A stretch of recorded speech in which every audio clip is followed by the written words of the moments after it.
Ben Van Chung 07 YouTube channel ak lo lom le vek chu voin hi August ni thum pathian ni ani a long tlai tulung le kong update tlem hantar lang don ila Gilbert ren thleina a post dan ang hianin han ngai thladon ila thol thu le bolte Brunsway met te an fakom leimin wanga lir theitang khangte an boipui long tlai kong alatlang lo tin post siama long tlai le lung lein kara bolte le thol thuin kara leimin na satak awangin nimin atang khan kong apinga khwajin tangkhang engmozat omin thol thu le bolte khotlang ten zonun zemo lantirin heng khwajin tangkhang te hi an mi khwal ani lir thei engamozat chu thol thu le bolte da ya nimin chokma atang khan leimin awangin antang khanga ngai waya hitachi JCB omlo wangin heng lir thei tangkhang motor engmozat te hi YMA thol thu branch malak na in nimin choknu tangkhan nam chhuat thin an ni a nizan thleng khan chimlampan turmotor chirdia ka tang le thin te chu thir tiang suadur le bong tu thlo le thil dang mangin then fai ni in motor te hi nam chhuat thin ani tin bolte da ya li mina wanga tang khang lir theng mozat driver handyman le passenger eng mozat mi zabor vel te chu thol thu branch way me malak na in thol thu bazar seta nizan khan erong bol sak an ni a heng khwaljin tang khang te hi arem chandan angin mimal ina semni in nizan khan an riaka tukin jing bazar seta an tuk thuan tur branch way me ten an bua sai sakle ani bolte khotlang point khwaljin tang khang mi zani chuang te chu nizan le tukina erong an bol sakin community hall a choi turan bo sei saka heng khwajin tangkhang te hi ni zan lama rian tur an ngei tu sak bok ani long tlai kong hi tun din huna alatlang lafa chuti chuan voin tlai dar thumbor vel khanin update an lo siam leta 10 na tho mek ani lai in ru aron sur le na sel tuka na achunjom the na chunjom theiri lo leimin ba ka kong hi abal then to nia hriat ania wang in atlang har deu tura rin ani khwaljin tangkhang hi bolte a mi zani vel anom meka YMA lamin an boi puya heng ho chom dol nan hian BL to MLA pupa puya chuan bolte branch YMA hena cheng sing khat ahlana khwaljin tangkhang te hi thwal thulama po antam hle bok ani ti in update lo siama azialo hle meya nimin atangin voini lengin ni zan jan khuwa in voini lengin hun anan mangta ania kholaya chutiang chuanin bolte le thwal thu branch way me te le khomi pui te in pek na aro pui tak zeta kong te po tlang le wat tura ngai ila na thok tu te thati chak tur in tong trai na te po result ta ila athom me hai tu na ya thwal thu branch way me ten khoria chet na wangin halai motor tang te halai branch thwal thu branch way me ten choi kan lo bo sai saka tu na yan mi engza chiang ngai ni chiang takhian kanin threl hei thelawa mi som sare tanga za inkar borvel ni turin kan ngaya ei engzat nge rongkal don kan la thelawa sol ma zo li lama tele lai troi pui lama te po hian tang khang an lo ma chung te po chu ko nge kan ni a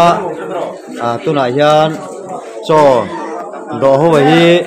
mi somnga tang som ruk bor ve hi chu an om to a hian helaya kan pha kan tok la kan thi kan tokin thol thu branch way me te chuan chlui kan lo bo sai sakani hian an do me kani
Ares bek là dốc mấy tệ áp hiện này mày ngồi đó áp bek thôi ngồi đó bek thôi nó bek thôi nó bek thôi ô thì con trăng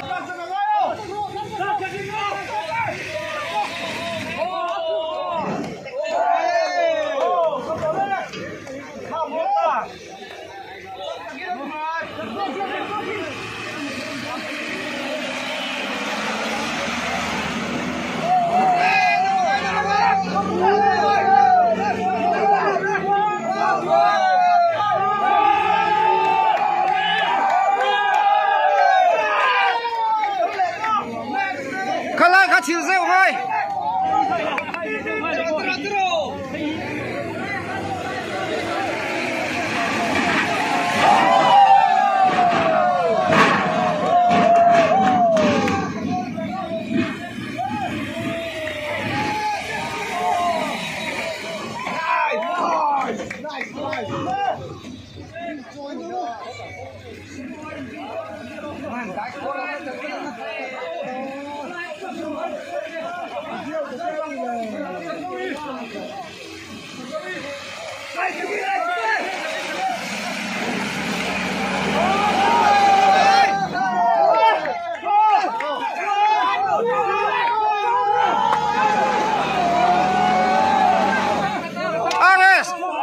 Ares bek là dốc mấy tệ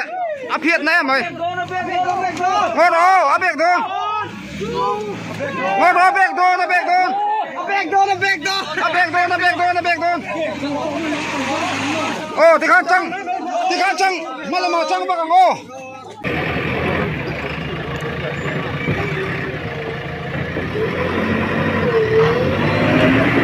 lắc phản tiêu tiêu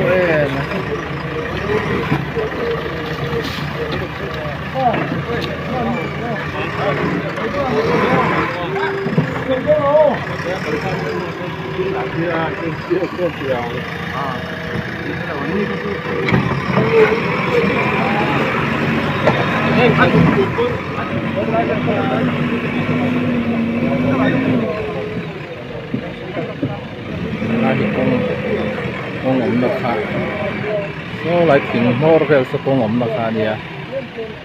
sẽ con số bal bích đó là sao con bal bích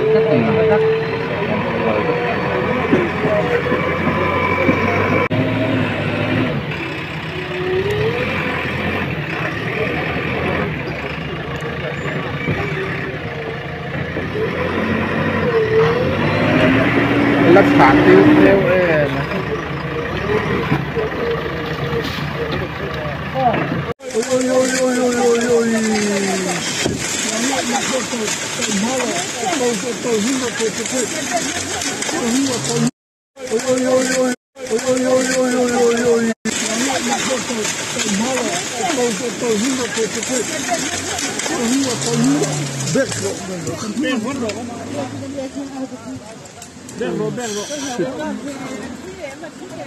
Look so moet toch.